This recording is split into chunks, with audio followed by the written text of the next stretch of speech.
Okay. So,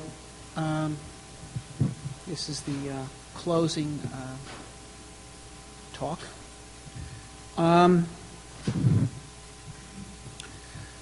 how was the convention?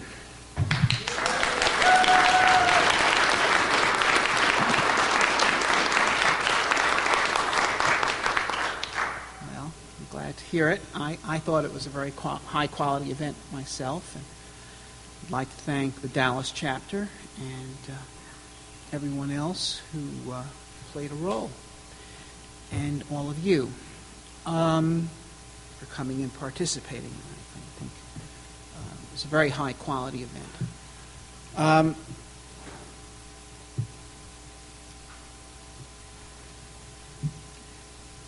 The situation is difficult. It's potentially critical,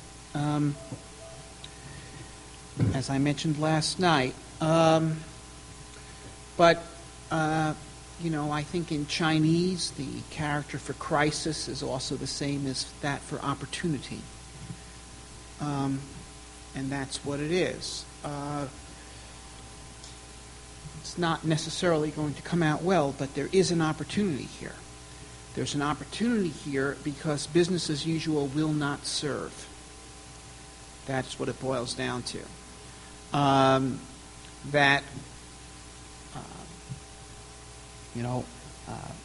As Mark Twain said, nothing so concentrates the mind as the knowledge that you will be shot in the morning. And a lot of people at NASA are getting their minds concentrated right now. It's very dangerous. I mean, you should realize it's even dangerous for the robotic program, which otherwise would appear to be very defensible in that they have been very productive. They've been astonishingly productive.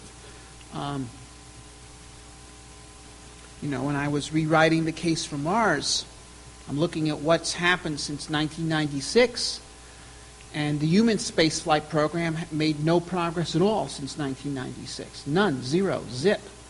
Not in missions and not in technology. The robotic program, they've had Pathfinder and MGS, and they had 2 failures, but they pushed through them, and they had Mars Odyssey and Spirit and Opportunity and Phoenix and the Mars Reconnaissance Orbiter and Mars Express. It's a foreign program, but still. And now Curiosity ready to go, and astonishing discoveries. Pathfinder finding conglomerate rocks, and then MGS finding the basin of a former northern ocean, and Mars Odyssey finding continent-sized regions that are 60% water by weight, and the majority of the planet that are at least 6% water by weight, which you didn't know before. And Spirit and Opportunity finding salt deposits left behind by former Martian lakes. And then now Mars Reconnaissance Orbiter, finding seeps of water onto the ground right now. Phoenix finding ice. I mean, it's astonishing. And yet, it's all in danger. I mean, think about this for a minute. The robotic program is an epiphenomenon of the manned program. People don't recognize that. Here's the proof for you. Okay? During the Apollo program, which basically ran from 61 through, if we count Apollo Soyuz, 75. We did all this stuff with the manned spaceflight program. And what did we do with Mars? Well, we did Mariner 4 and 5 and 6 and 7 and 8 and 9. And 2 Viking orbiters and 2 Viking landers. Then what happened between 1976 and 1996? There's 1 Mars probe, Mars Observer. They shut down Apollo, the Mars program shut down too. I mean, the robotic program shut down. I mean, almost completely. So, because the reason why Mars is interesting is because of the thought, at least, the assumption that people will follow, and that's why we need the scouts. And this is a national enterprise that's at risk. It's been placed at risk by folly.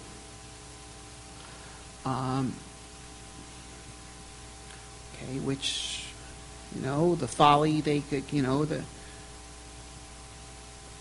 fools can survive if conditions remain benevolent, but conditions are about to be not benevolent, and fools cannot survive under tough conditions, and conditions are about to be tough. So they have to stop being foolish. And a manned space program that could just pass without further discussion, under conditions as they were in the late 90s, is going to be very problematical to preserve. And this whole magnificent enterprise, because it really is a truly magnificent enterprise, the American space program. There's nothing really like it in human history. You can compare it to the ventures of Henry the Navigator and so forth, but they really weren't the same. They weren't like this. This is something else. This is an incredible demonstration of the noblest side of humanity, the quest for truth, and it's a celebration of it. And when people, when they have art galleries showing the great art of the 20th century, they're not going to have Jackson Pollock paintings. They're going to have the Voyager photos of Jupiter and Saturn and the Hubble photos of, stars being born. Those are the great art of our time. In fact, it's even recognized now. You'll find more of those hung up on the walls of college dorms than you will Jackson Pollock paintings. Shows that kids nowadays are not completely demented.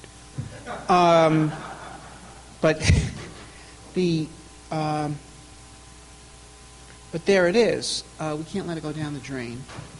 So it's the fight, and there's more at stake even than the space program. The space program's a symbol, and it's a symbol, not just, more than a symbol of humanity's quest for truth. It's also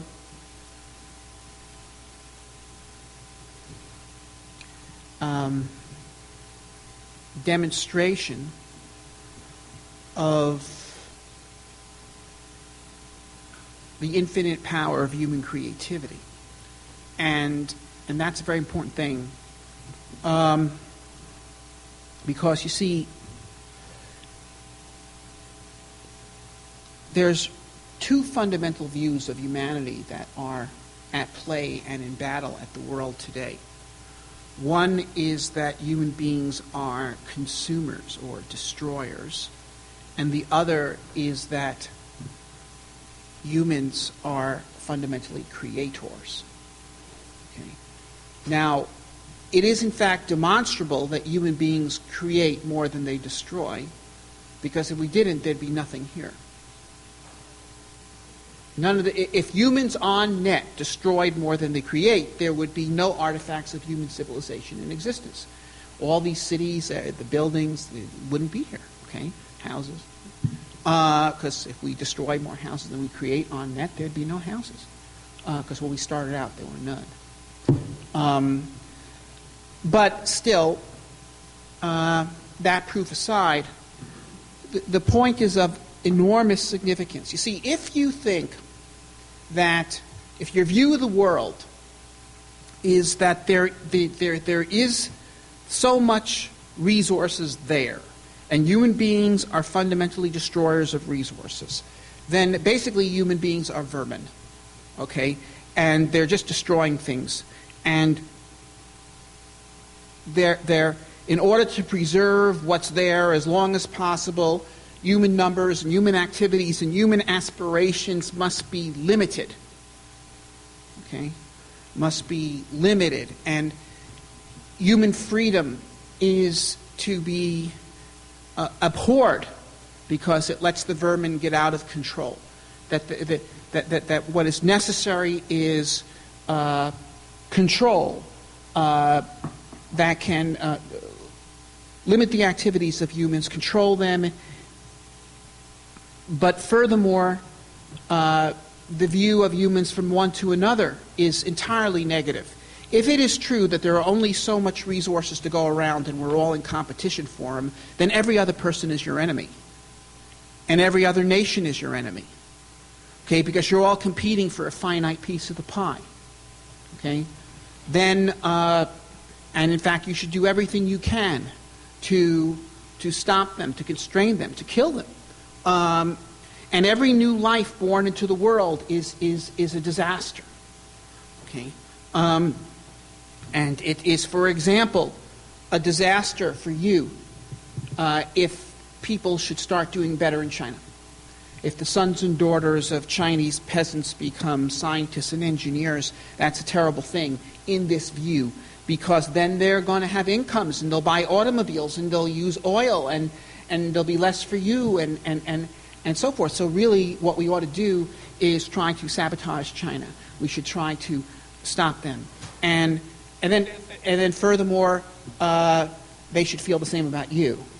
And in fact, you know, we had a Polish member who was here. He left a little earlier today, and he told me that Vladimir Putin gave a speech 4 days ago in which he said that the United States is a parasite on the world, that we are consuming much too much. Okay? That's what he said. Okay, so the United States is the enemy of the world because here we are, we're consuming much too much. Now, I would disagree with that point of view, okay, and I could point out to you that the United States has got 4% of the world's population. We make half the inventions, okay? Okay, we're responsible for things like steamboats and electricity and light bulbs and aeroplanes and all sorts of other things. And oil. We developed oil. No one would have any oil if not for us. And nuclear power and so forth. And I think it'd be better if the rest of the world was living as well as America, including in terms of their education, so that they would be making inventions as many per capita as us. Which brings me to the opposite point of view. Okay, point of view that doesn't just refute Putin, but refutes this entire anti-human vision. Because, see, this other vision, okay, if Putin says we're consuming too much, okay, and everybody thinks that, and we think they're consuming too much, well, then we're all enemies, and the future is one of conflict, of war. It's a disaster. But the other point of view is that humans are creators, that resources are not there. They are created by human ingenuity. And if you have that point of view, then the more people there are with the higher education and the greater amounts of freedom to use their knowledge and skills, then the better off we all are. Okay? Then it'd be a good thing if the sons and daughters of Chinese peasants become scientists and engineers, so they could start making inventions that would add to the progress of the whole globe. I mean, it would be fantastic if the entire human race, of all those people that are you know, being born in Africa to live very limited lives, would have the kind of opportunities to develop their intellect and make contributions that could benefit the entire human race. So one point of view is pro-human, the other point of view is anti-human. It hinges around the issue of whether resources are limited or whether they are created. Okay? Now, the space program, you see, even though it's going to be a long time before anyone makes active use of any substantial resources to be returned from space, nevertheless, it's the idea. Ideas matter. The idea counts. Okay? I mean, it's what's in people's head that determines what they do and how the world goes. You know, I mean, take Hitler. Germany needs living space. Let's go to war. Germany didn't need living space. Germany was not overpopulated in 1932. Okay? You know, Germany was bigger in 1932 than it is now, and it had a smaller population. Okay, and they have a much higher standard of living now than they did then. They didn't need to go rampaging around, exterminating people to try to create more living space. It was in their minds. Okay, and so this idea of limited resources is an extremely dangerous idea because of what it does in pitting people against each other and impelling anti-human activities of every kind imaginable. Again, the space program, which makes tangible the idea that really that there are no limits, that as such, that there's a horizon of human capability, but it's defined by our ingenuity. And there's a huge universe out there, an infinite universe of worlds, okay, that are potentially accessible, provided human creativity is unleashed. Okay? The view, there can be everything for everyone if human creativity can be unleashed, means you want to maximize human freedom, not minimize it. And it's one in which fundamentally every other person in the world is your friend and every nation is your friend if these potentials can be maximized. This is what's ultimately at stake. Okay? And by the way, this is why I believe that the disaster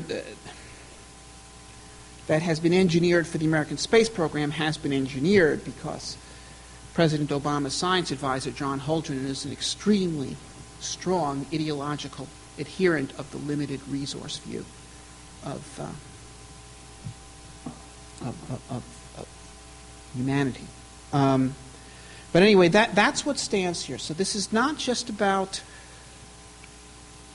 preserving a program of interest to a somewhat narrow group of people. This is about the future of humanity in its broadest terms. And it's about whether, how people see the world in its broadest terms. That will be decisive as to whether the 21st century will be a century of a great renaissance and expansion of human potentials and possibilities, and the creation of a wonderful cosmopolitan civilization based on progress, or whether it will be a century of war, tyranny, and genocide. So that's what's involved here. That's why the space program has to be saved. Okay? Both for what it is and what it stands for and how it's going to ultimately influence human ideas and the shape of things to come. So that's the cause we're involved in here. And we have to win.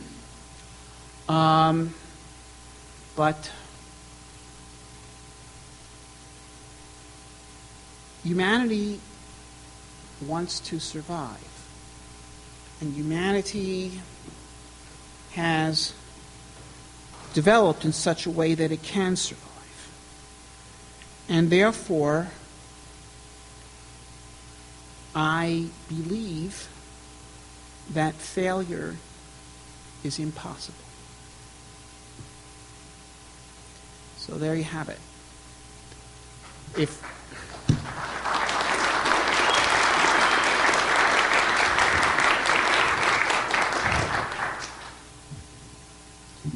winter comes, can spring be far behind? Thank you. See you next year.